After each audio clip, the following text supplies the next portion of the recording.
respected merchant in the village, Matembo decided to fake an accident and become crippled, not out of cruelty or malice, but because of a silent fear that consumed his soul. He needed to know if his wife, Nalia, still truly loved him, or if she merely tolerated his presence out of obligation. But Matembo was not prepared for what would come next. Discreet gestures, an increasingly heavy silence, and an unfamiliar perfume started revealing a painful truth, much deeper than he had ever imagined. What Matembo would discover would change his life forever. But was he ready to face what was really happening under his own roof? Stay until the end to find out how this story will transform your view of love and trust. The village sky was dull that morning when Matembo decided to begin his ruse. The clouds, thick and heavy, seemed to reflect what he felt inside, a dense mix of sadness, fear, and exhaustion.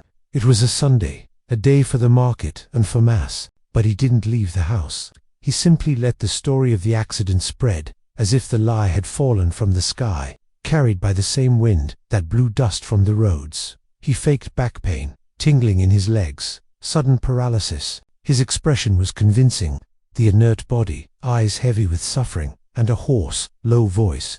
He was not a man used to acting, but what he carried in his chest gave authenticity to the performance. Because this wasn't just a lie, it was despair in the form of a test. Only Matembo knew the truth. His older brother, with a calm gaze and hands calloused by time, was called to the room urgently. They sat face to face, within four walls that held so many secrets of their youth, of the family, of the decisions that shaped them. Matembo spoke bluntly, as if confessing a grave sin to the clan's elder. "I didn't fall.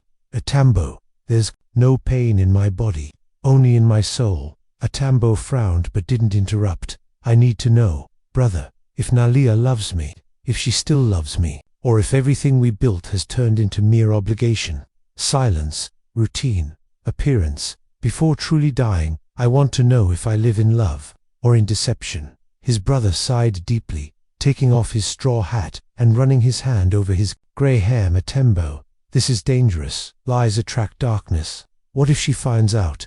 What if you're the one who doesn't like what you see? Then let the truth hurt me now, but let it not deceive me for the rest of my life." That was how the pact between them was formed, a pact of silence, bitter as gall.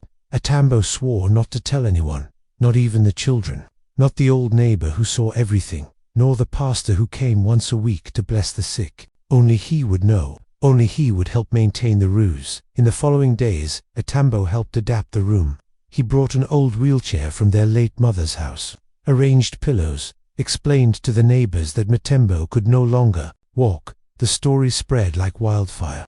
In a few hours, the entire village knew the hardest working man in the region was crippled. The community's response was quick. They brought food, prayers, promises, but it was Nalia who surprised him most. Her eyes, when she heard the news, filled with tears, not uncontrollable tears, but a contained weeping, like someone who understands that life has just changed, forever. And it did change. In the beginning, Nalia became a devoted nurse. She woke up early, made fresh corn porridge, washed his feet, even when he said he didn't need it. Her fingers touched his motionless legs delicately. She made compresses, sang psalms, called him my warrior. Matembo, inside, cried, wished that was all he needed to see. But doubt was a beast that bites slowly. Even while feigning weakness, Matembo kept observing. And it was in those small gestures that he started to notice time's effects. Nalia's gaze, once so gentle, began to carry another spark, a tired spark, sometimes absent. The touch became a habit. The voice lost its sweetness, but that still wasn't enough for him to give up. It was as if a mirror opened before him, day after day, and in the reflection, it wasn't just Nalia who was changing, it was him too. He, the man who had never had the courage to ask what his wife felt, who had never said he missed her laughter, who had never asked if she was happy, or just going along with life's flow, like a leaf carried by the current. In the solitude of the room, Matembo thought, what if I'm the one to blame? What if her love died, because mine went silent too? But the plan was in motion, and it was too late to turn back. To the village, he was a man of courage, facing a tragedy with dignity. To Nalia, he was a husband in suffering, worthy of compassion. But inside, Matembo carried the weight of two burdens, the body, falsely paralyzed, and the heart, truly wounded by years of silence and pride. And so the lie took its place, not as a game, but as a desperate plea for an answer, a search for truth, even if that truth came like a blade to the chest. On the third day after the supposed accident, the silence began to weigh more than the wheelchair itself. The room no longer smelled of porridge or medicine.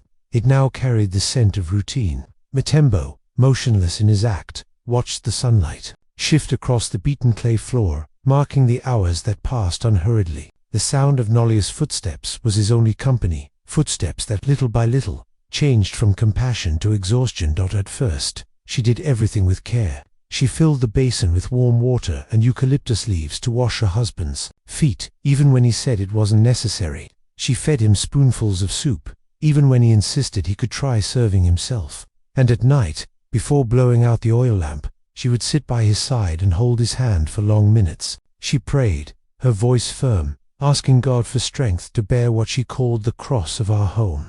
But time is a drum that beats slowly, and each beat reveals a new layer of the soul. In the first week, she still looked at him as if caring. For a part of herself, there was tenderness, even if veiled by held-back tears.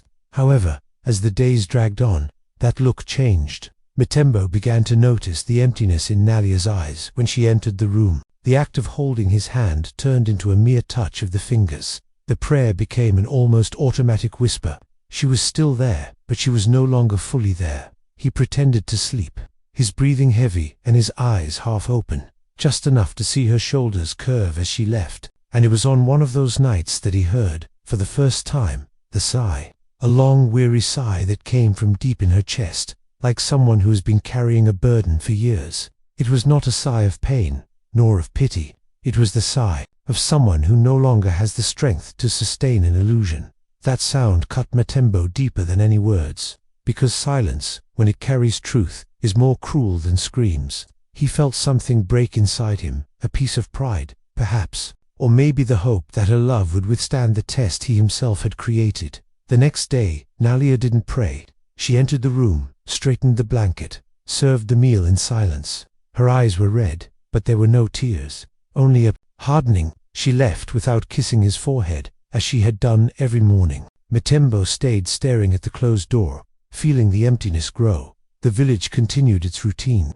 Women washed clothes at the fountain, men debated soccer and politics at the grocery store. But inside Mutembo's house, something deeper was unfolding, an invisible trial where love, hurt, and doubt clashed without an audience. Nalia began leaving more often. At first, she said she was going to church, then that she needed to visit a sick friend, and sometimes she said nothing. She simply left with firm steps and a distant expression. Mutembo, even paralyzed in his pretense, felt increasingly small, because what hurt him most wasn't the absence of gestures. It was what he began to see on the face of the woman who had once been his youthful love. There was no contempt, there was no anger, there was absence, as if she were there only out of duty, and worse, as if she was forgetting how to pretend she still cared. That hurt him more than if she had screamed or complained. One afternoon, she entered the room at the end of the day, when the sun gilded the windows with that light that only appears before night falls. She looked at him for a few seconds, as if trying to remember something that had once been important. Then she adjusted the pillow with a dry gesture and simply said, "The soup is on the table," and left, without waiting for a response, without asking if he needed anything, without looking back. Mutembo stayed there, trapped in his own trap, his eyes fixed on the ceiling, trying to understand where the love had been lost. He thought, am I the problem? Was it me who let the silence grow between us to the point of killing what was beautiful? And the worst part was that he no longer knew if he wanted to keep pretending, but he also didn't have the courage to reveal the truth, because deep down, he knew the problem wasn't just what Nalia felt, it was what they had stopped building together. Years of unspoken words, ignored affection, swallowed pain. The lie that once seemed simple was now a prison, and each of her gestures, even the most ordinary, carried the weight of a judgment. The absence of the prayer, the poorly arranged plate, the silence after goodnight, everything turned into evidence against her, or against himself. That night, he didn't sleep. He listened to the sounds of the house, the wind at the windows, the crickets in the yard, the water dripping from a poorly closed faucet, and deep down, the muffled sound of his own thoughts, repeating a single phrase, "Have I already lost? And only now am I seeing it?" Because sometimes, what seems like the beginning of a trial is merely the moment when the heart decides to open its eyes, and what it sees is not always what it wants to see. It was as if time, once just a detail between mornings and nights, had now become an implacable judge. Every minute that passed in that worn-out room seemed to deliver a new verdict on Mutembo and Nolia's relationship, and he, though lying down and pretending to be motionless, felt in his chest the growing weight of a truth he didn't dare fully face. The mornings no longer smelled of fresh coffee. The beans that once simmered slowly on the wood stove no longer bubbled with the same care. There were days when Nalia left without saying where she was going, and returned with distant eyes, showing no trace of haste to offer him company or comfort. Mutembo noticed everything, even if he pretended to be asleep or too tired to talk. Indifference, to someone who was once loved passionately, tastes more bitter than abandonment itself. One night, while the sky outside hid stars behind heavy clouds, he noticed that she no longer prayed. The soft whispers that once filled the room with faith and hope had disappeared. She lay down in silence, turning to the edge of the bed, not even touching his fingers as she used to. It was as if God, too, had left that home, or perhaps had been pushed away by the coldness of their hearts. The kisses on the forehead, once a seal of affection, became absent, almost automatic gestures. Sometimes, not even that. There were mornings when Nalia simply arranged the blanket and said, "I'm going out," before leaving. Without even looking into Mutembo's eyes, he counted her steps in the hallway, feeling each one as another step away, another thread cut in the web that had once united them.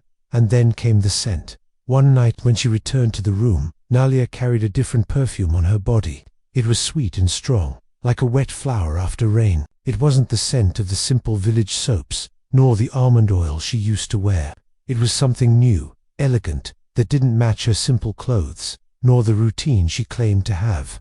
Mutembo inhaled that aroma, as if reading a hidden note, and although nothing was said, everything was understood. He didn't ask, he couldn't. He was trapped in the role of the sick man, the paralyzed husband, the spectator of his own downfall. But inside, an anguish lit up.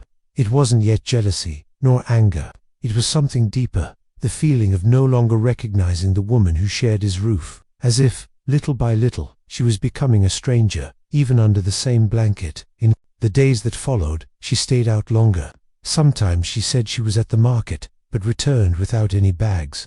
Other times, she mentioned church, but her clothes didn't smell of candles, nor did her feet carry dust, only that same sweet, foreign perfume that seemed to mock Mutembo's silence. He started noting details. The new scarf in her hair, the dark nail polish on her fingers, different from the light tones she always used, the laughter that suddenly echoed in the yard while she talked at the gate, laughter that didn't seem meant for him, nor for the neighbors, and, above all, the way she avoided the room, preferring to stay busy with long tasks in the kitchen or at the wash basin, as if afraid to be alone with her husband. But nothing hurt him as much as the night he needed her. The oil in the lamp had run out, and the room went dark earlier than usual. Mutembo, in his role as an invalid, called softly, "Nalia." Silence. "Nalia, can you bring the lamp?" Nothing. He called once more, and when she finally entered, her face was closed off. "I'm not your maid, Mutembo," she said, in a tone heavy with old resentment. He didn't answer. He couldn't, because that simple, direct sentence brought to light a truth he had tried to deny for years, that perhaps he had never truly seen her as a partner, but as an extension of his home, his routine, his will. And now, in that wheelchair, feigning weakness, he felt the weight of what it meant to be dependent, and maybe that was the worst punishment to feel on his own skin, what he had never dared to see in the heart of the woman who had been by his side for so long. One afternoon, his brother Itambo came to visit him. "How are things?" he asked, looking at his brother's tired expression. "They're going as they have to," Mutembo replied, avoiding his gaze. Itambo fell silent, then sat next to the wheelchair and said, "Silence also answers, Mutembo. Sometimes it answers more than we want to hear." Those words echoed in Mutembo's mind like the distant tolling of a bell. That night, alone in the dark room, Mutembo didn't pray. He didn't pretend. He didn't cry. He simply stared at the ceiling, where a small crack grew each day. like the exact reflection of what had formed between him and Nalia, a silent rift, unseen by anyone, but growing without end. And then, in an almost imperceptible whisper, he murmured to himself, "What hurts most isn't the abandonment, it's realizing that I was present, but never truly seen, because sometimes betrayal doesn't come with a kiss. It comes with the absence of love, and with the silence of someone who gave up, without saying goodbye." It was a warm Friday, one of those days when the heat feels heavier on your shoulders, and the village moves at the slow pace of corn sellers and barefoot children playing among the stones. Matembo was alone in his room, as always, pretending to sleep, but with his ears sharp for any sound at the gate. In recent days, Nalia's footsteps had become more frequent outside the house, and he, though silent, kept track of the absent. He knew the time she left, the time she returned, and the silence that lingered before she remembered there was still a husband waiting. That afternoon, he heard laughter, a male laugh, deep, the kind of laugh that belongs to someone too comfortable in a space that isn't theirs. He also heard her laugh, short, half stifled, but it was a laugh of joy, of nostalgia, of embarrassment. He didn't know, but he felt his heart jump in his chest, as if something inside him whispered, "Today, something is going to change." The sound of footsteps grew louder, and soon the man appeared at the bedroom door, accompanied by Nalia. She, with a new headscarf and a slightly flushed face, introduced the visitor with a smile that hadn't been seen in ages. "This is Abasi, a friend from school days. Abasi. The name sounded strange, foreign in the simple clay and tile house, but there was something more in the way Nalia said it, a softness that she usually didn't have, a restrained, almost forbidden affection. The man was tall, wearing a light linen shirt, neat trousers, and polished shoes that didn't match the village's dusty trails. He had the posture of someone used to being noticed, but spoke softly, almost diplomatically. He shook Matembo's hand firmly, though Matembo kept his arm limp.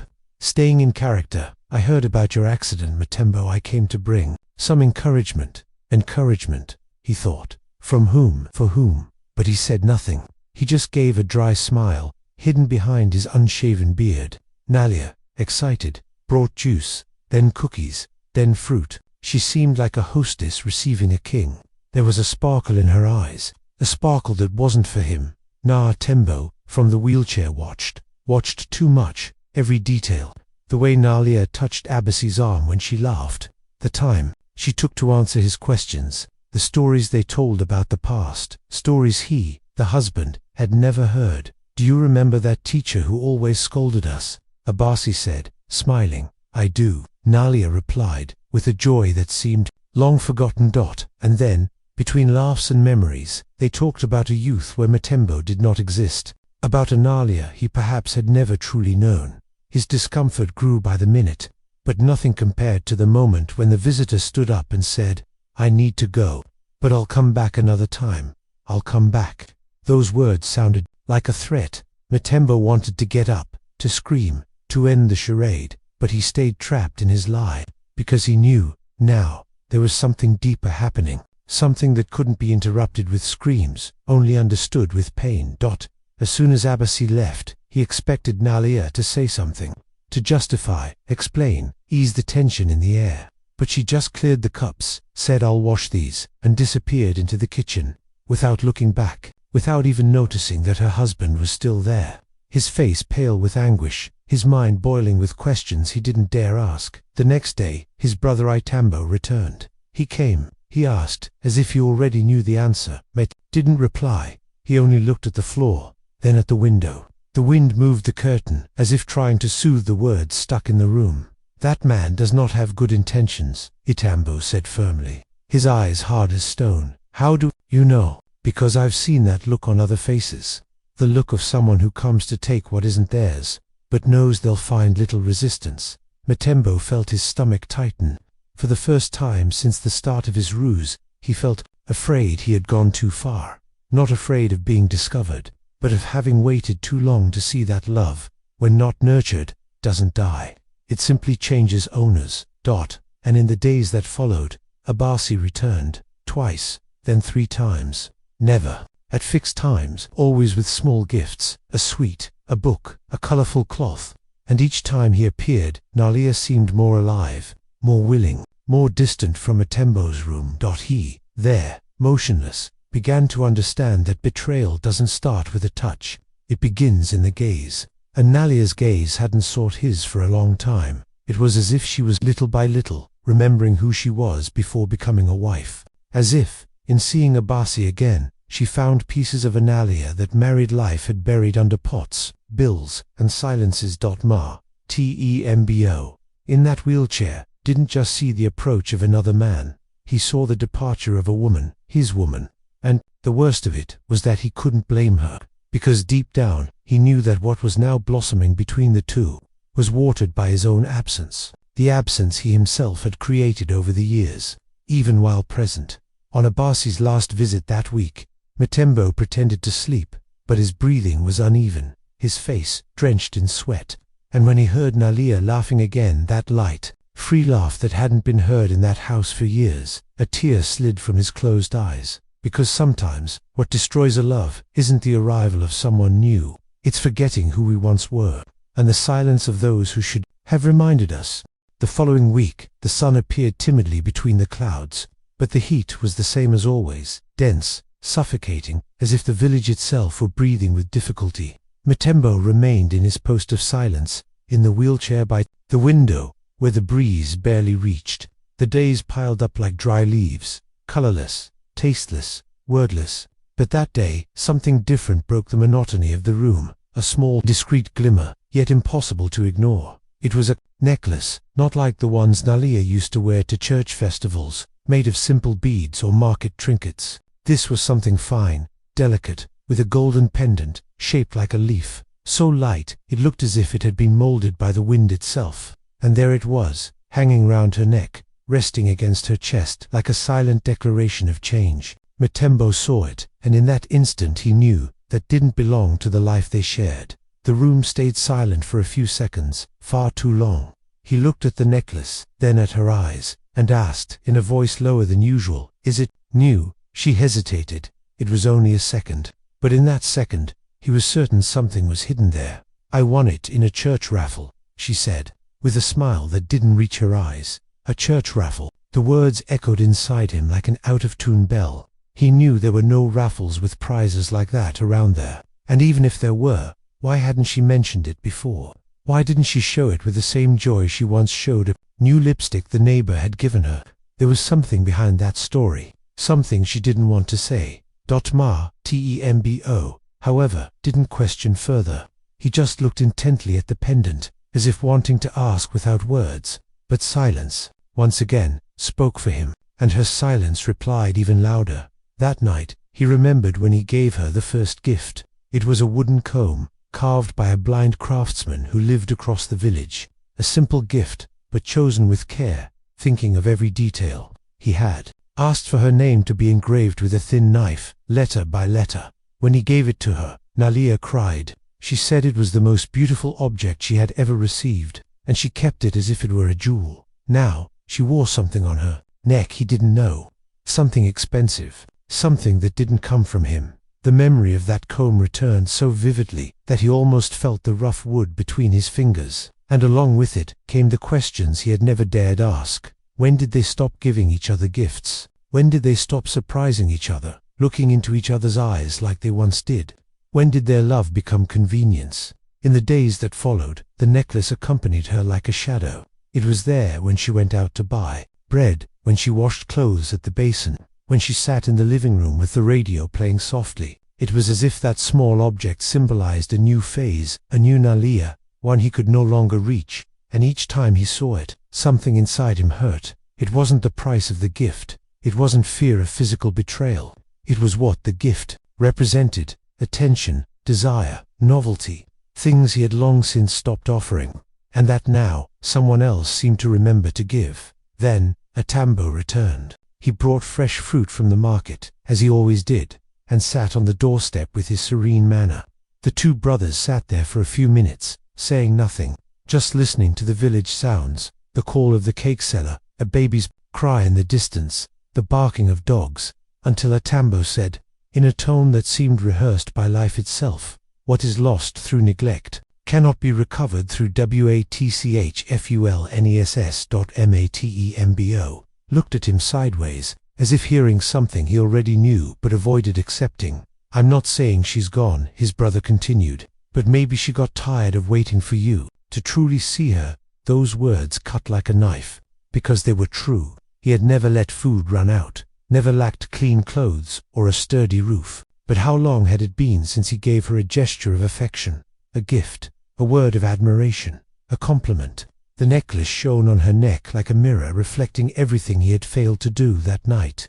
While Nalia slept in the other room, Matembo stayed awake, eyes fixed on the darkness. He thought of all the years that had passed, the forgotten birthdays, the hurried hugs, the interrupted conversations, how she had changed, and he hadn't even noticed. And once again, the same question returned like a silent thunder. Has it always been this way, and I just never saw it? Because some pains don't begin at the moment of loss. They sprout slowly, in absence, in neglect, in the silence between one gesture and another, in the space between the soulless good morning and good night. And the necklace, that small necklace, was only the fruit of a garden he had forgotten to water. But now, perhaps it was too late to harvest anything with roots still left.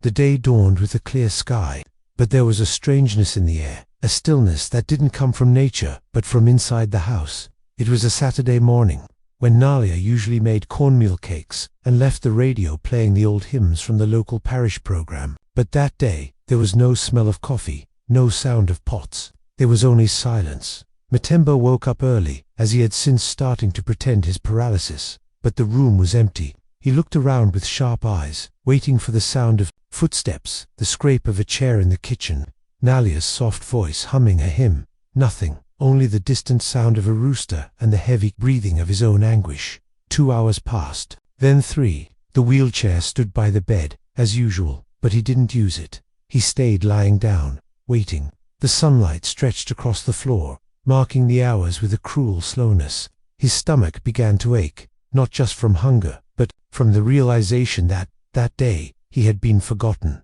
Then Itambo arrived. He came in without knocking, as he had since they were boys, carrying a bag with bread and bananas. When he saw his brother still lying down, his expression changed. Immediately, "She didn't give you breakfast." "She isn't here," he answered, in a dry, almost whispered voice. "What do you mean?" "She said yesterday she was going on a retreat, at church, just for a day." Itambo fell silent. His eyes swept across the room, seeing the towel still hanging, last night's plate untouched, the empty water bottle by the bed. Everything there screamed abandonment. Not the scandalous, cruel kind, but the invisible kind, disguised as an excuse. His brother approached, adjusted the pillow, picked up the towel, and said firmly, "You need a bath." Matembo didn't answer. He simply let his brother lift him carefully, as if he truly couldn't move his legs. The act now hurt more than the truth, because for the first time he felt the weight of what it meant to depend on someone and not be remembered. While Itambo washed his back with a warm cloth, swallowing the words boiling in his throat, Matembo felt an urge to confess, to say it was all a lie, that he regretted it, that he couldn't bear to pretend any longer. But shame held him back. The guilt weighed on his shoulders like chains. After the bath, Itambo prepared something simple to eat, mashed banana with flour and a bit of milk. They sat on the porch in silence, eating like two old men who had already said everything, but knew the most important things were still unspoken. "Do you think," Matembo began hesitantly, "that she still loves me?" His brother chewed slowly before answering. Love isn't just caring. Love is staying. It's caring when no one's watching. And sometimes absence answers louder than any words. Matembo lowered his eyes. The spoon trembled in his hand. "Has it always been this way? And I just never saw it?" That question echoed like a hammer inside him. It was the same question that had repeated since the first signs, since the first silence, since the first cold gesture. And now, it seemed to scream. For the rest of the day, Nalia didn't return. No news. No neighbors brought messages. No note on the door. No explanation. The afternoon dragged on, and the sun set slowly, as if reluctant to say goodbye. Matembo returned to the room. He sat in the wheelchair, but didn't look outside. He faced the mirror, observing himself. The wrinkles, the thinning hair, the sunken eyes. It was the first time in years he looked at himself with such attention. What he saw wasn't just the reflection of an aged, tired, suspicious man. He saw someone who let time pass without asking if he was still loved. Someone who thought providing food and shelter was enough. Someone who confused presence with love. The sky darkened, and the house was enveloped in a sad twilight. The silence was almost absolute, broken only by the insects outside and a distant radio playing an old song about longing. When Nalia finally returned, it was already night. She entered with quiet steps, making no noise, not calling for him. The kitchen light turned on, then off. He heard the water running, then the bathroom door closing. No words, no explanation. And then, for the first time since he had started pretending to be paralyzed, Mutembo cried. Not the desperate cry of someone who loses something, but the contained, silent cry of someone who finally understands the depth of their own absence. Because what hurt most wasn't the possibility that she was with someone else. It was realizing that perhaps he had never truly been with her. And there, in that dark room, without prayer, without a warm meal, without affection, he understood that his trial was not the feigned weakness of his body, but the repentance of his soul. It was the price of someone who waited too long to hear the other's silence, and sometimes silence is the cruelest answer of all. Sunday dawned calm, with a sky of thin clouds like a bridal veil. The village woke up slowly, with the smell of freshly baked bread and the muffled sound of children running through narrow alleys. It was a day for mass, for the market, for families, gathered under the shade of cashew trees. But for Mutembo, that would be a day of revelation. Still in bed, he heard the sound of the door opening. Quick steps. Nalia was leaving once again without explanation, leaving only a hurried note on the table. I'll be back in the afternoon. Need to resolve something important. No signature, no kiss, not even a glance. As if he were a piece of furniture, an object of use, not a life companion. He stayed motionless for long minutes, listening to the birds and the rustling of dry leaves being swept in the neighbor's yard. His heart beat faster, not from physical fear, but from a premonition growing like a weed. That day would bring something he was not yet ready to see. When Mutembo arrived, bringing cassava and avocado from the market, he found his brother with open eyes, pale face, and restless hands. Today, Mutembo said, his voice almost fading. Today, I need to know. His brother looked at him for a moment, then nodded, like someone who accepts an inevitable fate. I'll follow her steps, and bring back whatever there is to bring. Mutembo left without fuss. He knew the village paths as one knows the secrets of one's own blood. He walked slowly, blending in with the people moving along the dirt streets. He passed by the church, the market, the pharmacy, and then, in the central square, he stopped, sat on a bench beneath the big baobab tree and waited. It didn't take long. She appeared. Nalia, in the same blue dress she had worn at her niece's birthday, hair carefully tied up, necklace shining on her neck, and next to her, Abazi, the elegant visitor, the friend from her youth. The two walked side by side. They didn't touch, didn't embrace, but they laughed. And they laughed with a lightness no longer seen in Mutembo's house. There was no kiss, no scandal, but there was something even deeper, intimacy. That kind of connection that doesn't need words, that shows in the way bodies lean toward each other, in how their eyes meet, in how time seems to pause around them. Mutembo watched from a distance. He didn't want to hear what they were saying. He didn't need to. What he saw was enough. After a while, he stood up and returned. When he entered the house, he found Mutembo in the same position. But there was a stiffness in his body now that was no longer fake. It was real. It was pain. And Mutembo asked, voice trembling. Mutembo sat in front of him, lowered his eyes, and said, "She didn't betray you with her body, but she forgot your soul." The words fell like a stone in the center of his chest. Mutembo didn't reply. He just closed his eyes and let the image take shape inside him. The wife, the other man, the light laughter, the necklace shining in the sun, everything that had once been his now seemed to belong somewhere else. But it wasn't jealousy that consumed him. It was absence. His absence in her life, and the presence of someone who, even after so many years, knew how to see what he no longer did. He stayed there for hours, saying nothing, replaying all the moments he had let slip, the conversations he ignored, the dreams she kept to herself, because she knew he wouldn't listen. The way she slowly fell silent, until she disappeared inside.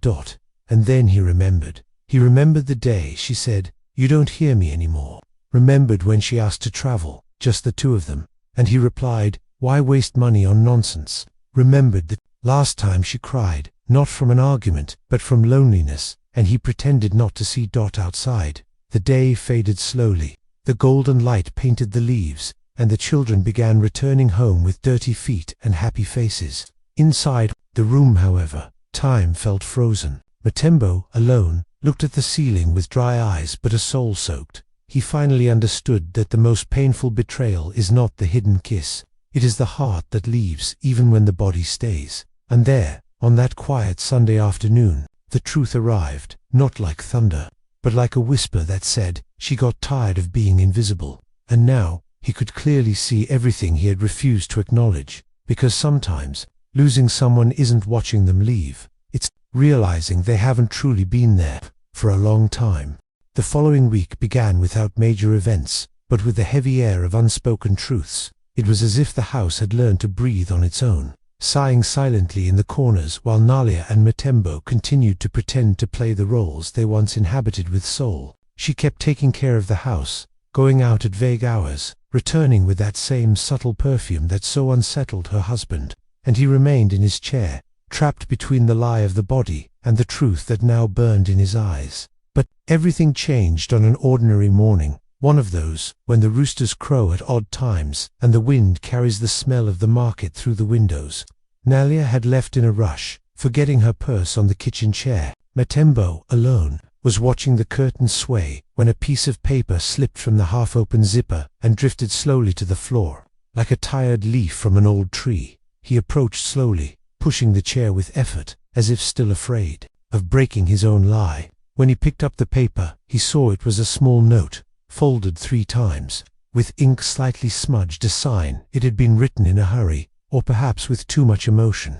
At the top, it read only one sentence: "He doesn't walk, but he never truly saw you." It was as if time stopped in that instant. That note wasn't a direct accusation. There was no signature, no date, no greeting, but it was, without doubt, a confession, a declaration of what hurt most. Not the betrayal of touch, but the pain of not being seen, of not being truly seen by someone who promised to be a partner for life, of living beside a man who had always been more a physical presence than an emotional one. Matembo stared at the paper like someone looking into a mirror for the first time in years, and he saw himself completely there, in the words he never spoke, the gestures he forgot, the silences he offered as answers to each of Nalia's silent cries. He felt the note cut deeper than any sharp knife, not because of the suspicion of another love, but because of the certainty of his own emotional absence. The sentence was short, but it held decades inside. He doesn't walk. Yes, it was true. Now he pretended to be bound to the chair, but for years he had already stopped walking with her through life. He no longer shared dreams, fears, laughter. The body was at home, but the soul wandered far. But he never truly saw you. And this was the deepest wound, not seeing her, not noticing the woman who matured by his side, who sacrificed youth, beauty, time, and faith to keep the house alive, the children fed, the days in order, and even so, she was ignored, invisible, unappreciated. Matembo read the sentence once more, then folded the paper with trembling hands, as if trying to wrap up his own regret. He didn't tear it, didn't burn it, didn't throw it away. He kept it in his shirt pocket like someone who keeps the last memento of something lost that cannot be recovered. Nalia returned later, with a distracted smile and a sack of flour. When she saw the purse in the same place and noticed the zipper more open, she frowned slightly, but she said nothing. Perhaps she felt that something had changed in the air but didn't yet know what. Matembo didn't mention the note, didn't confront her, didn't make a scene. He just watched her with a new sadness in his eyes. Not the sadness of someone who suspects, but of someone who understands, who finally accepts that there is no turning back when love has ended. That night, he didn't sleep. He stayed with the note in his hands, tracing each letter as if trying to decipher not what was written, but what had gone unsaid. And he understood then that the words that hurt most are not the ones shouted in anger. They are the ones that arrive in silence, fallen by accident, yet heavy with truth. In the morning, he didn't ask for coffee, didn't ask for help, didn't ask for anything. He stayed there, sitting, with the note in his pocket and his soul in pieces. Because now he knew, he no longer needed to pretend to be paralyzed.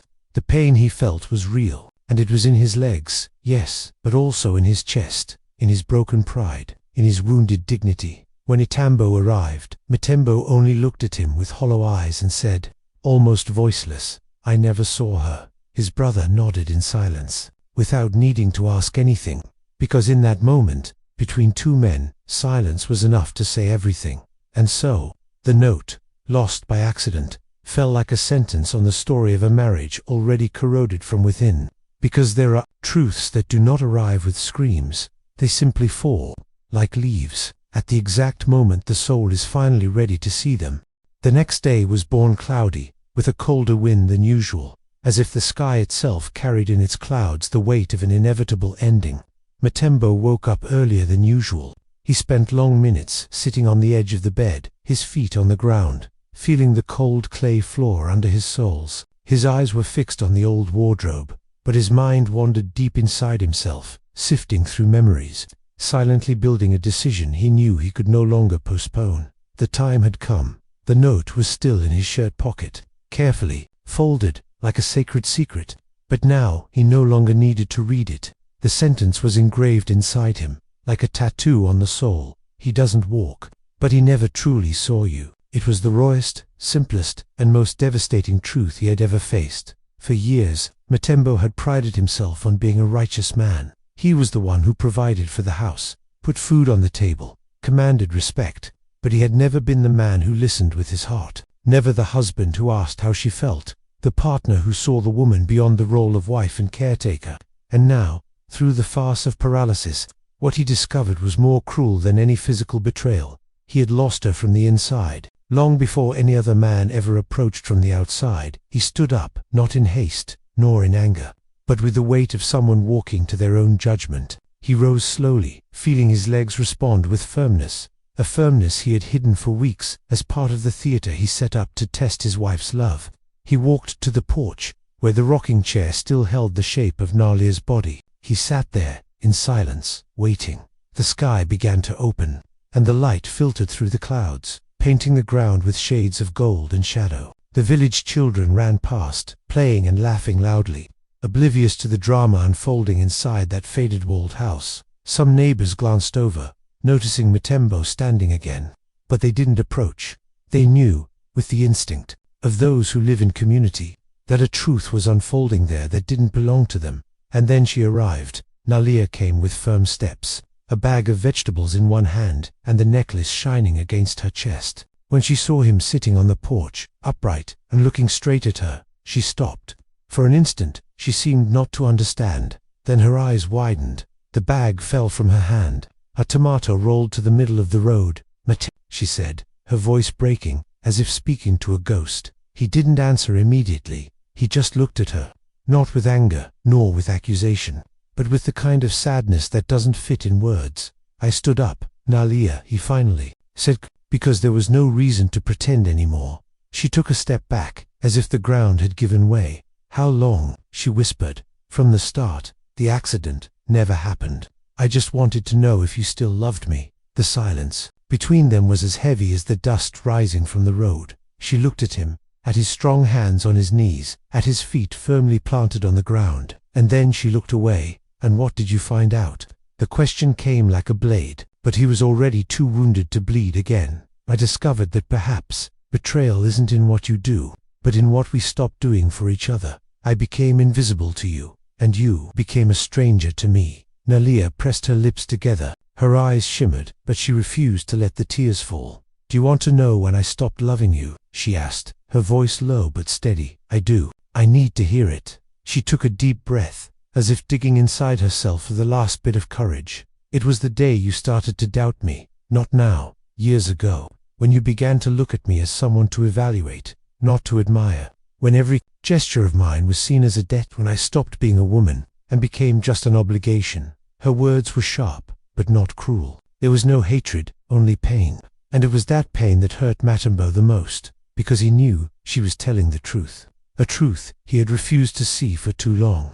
"I never betrayed you, Mutembo, but I was never loved as I deserved. And one day, I got tired of trying to be seen. The wind blew slowly, lifting dust from the road. The cashew tree leaves swayed like silent witnesses to that reckoning. Mutembo lowered his head. He felt smaller than ever, because now there was no more pretending. His lie had revealed not her guilt, but their mutual abandonment.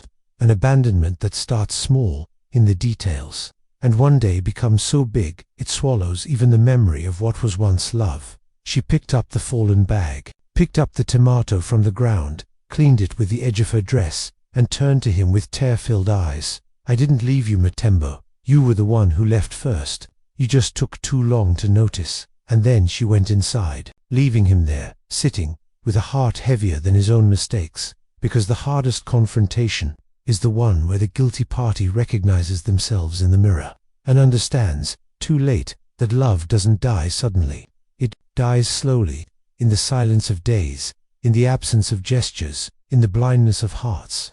The house was quiet. A deep silence took over every room, as if the words spoken on the porch had sealed the fate of that home. Mutembo remained there, motionless, no longer out of pretense, but paralyzed by emotion. His eyes didn't blink, fixed on the door Nalia had crossed after pouring out her truth without hatred, but with a pain that burned more than any punishment. He now knew that the damage was not only in the lie he had created, but in the truths he had avoided all his life. What hurt most wasn't imagining she might have feelings for another man. What truly hurt was realizing that the love that once existed had been slowly buried, and he had held the shovel the whole time without noticing. He stayed there for hours, replaying each detail, each word, each misunderstood silence. The sun had already dipped behind the hills when he finally stood up, walking through the house like a man visiting ruins. He stopped in the bedroom, where clothes still lay folded with the care of someone who no longer loves but still respects. He touched the sheet,